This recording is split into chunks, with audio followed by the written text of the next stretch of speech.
Welcome to the Cat Dad Show. My name is Scott Colby. And did you know that a cat's gut health can be optimized naturally?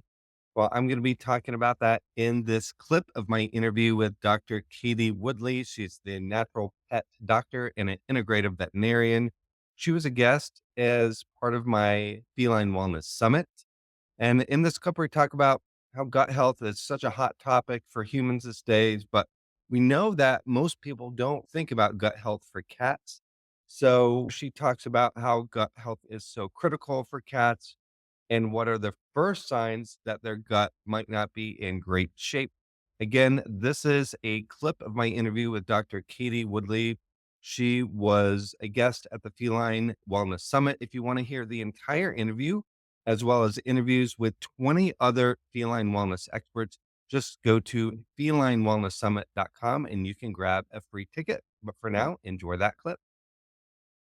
Yeah, this is a great question because, I found and I've experienced personally myself as a vet at the beginning of my career telling like cat parents, like, oh, bit of vomiting's normal, right? Like cats vomit. That's just what they do.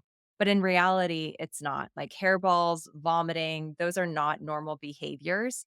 And so we've kind of taken this symptom and turned it into a normal when in reality it's a common symptom and it's completely abnormal.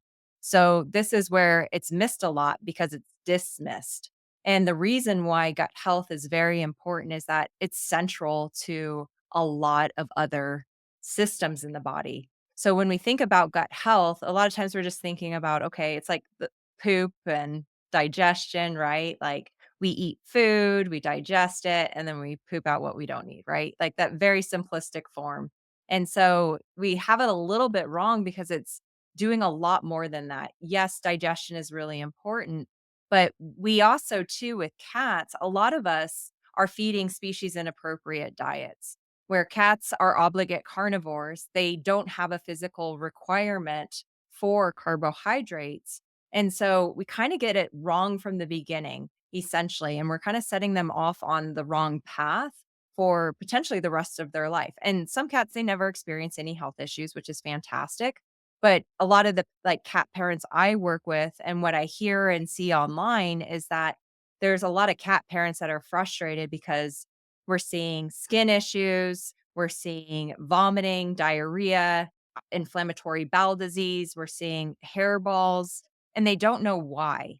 And a lot of times we're not getting to the root imbalance, which is the gut. And the gut involves not just digestion. So starting from, the dental structure, do we have dental disease? And then it goes to the stomach. That's going to be like the enzymes, the stomach acid. Is the pancreas working? So cats are prone or can be prone to pancreatitis. And that is a direct connection to the gut health.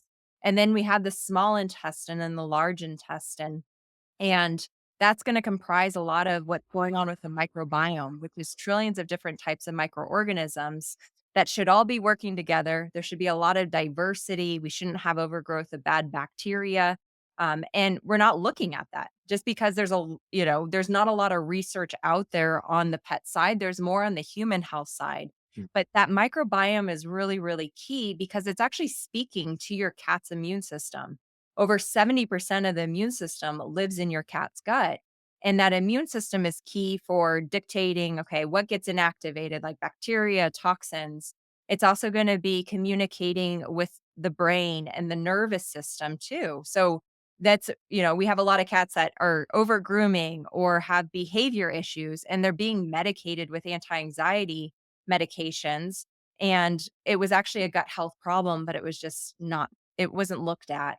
And so this is why gut health is so key is because there's a lot of different factors that are impacting a lot of different other areas in the body. And when we better understand how they're all interconnected, then that's really when we can really help our cats achieve optimal health.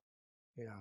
And you mentioned skin issues, and I know a couple of my other guests have mentioned skin issues as well, but I haven't really followed up. What kind of skin issues are we seeing here? Yeah. So I work with gut and skin health issues. And so a lot of cats, they're experiencing like they're itching a lot, they're creating sores.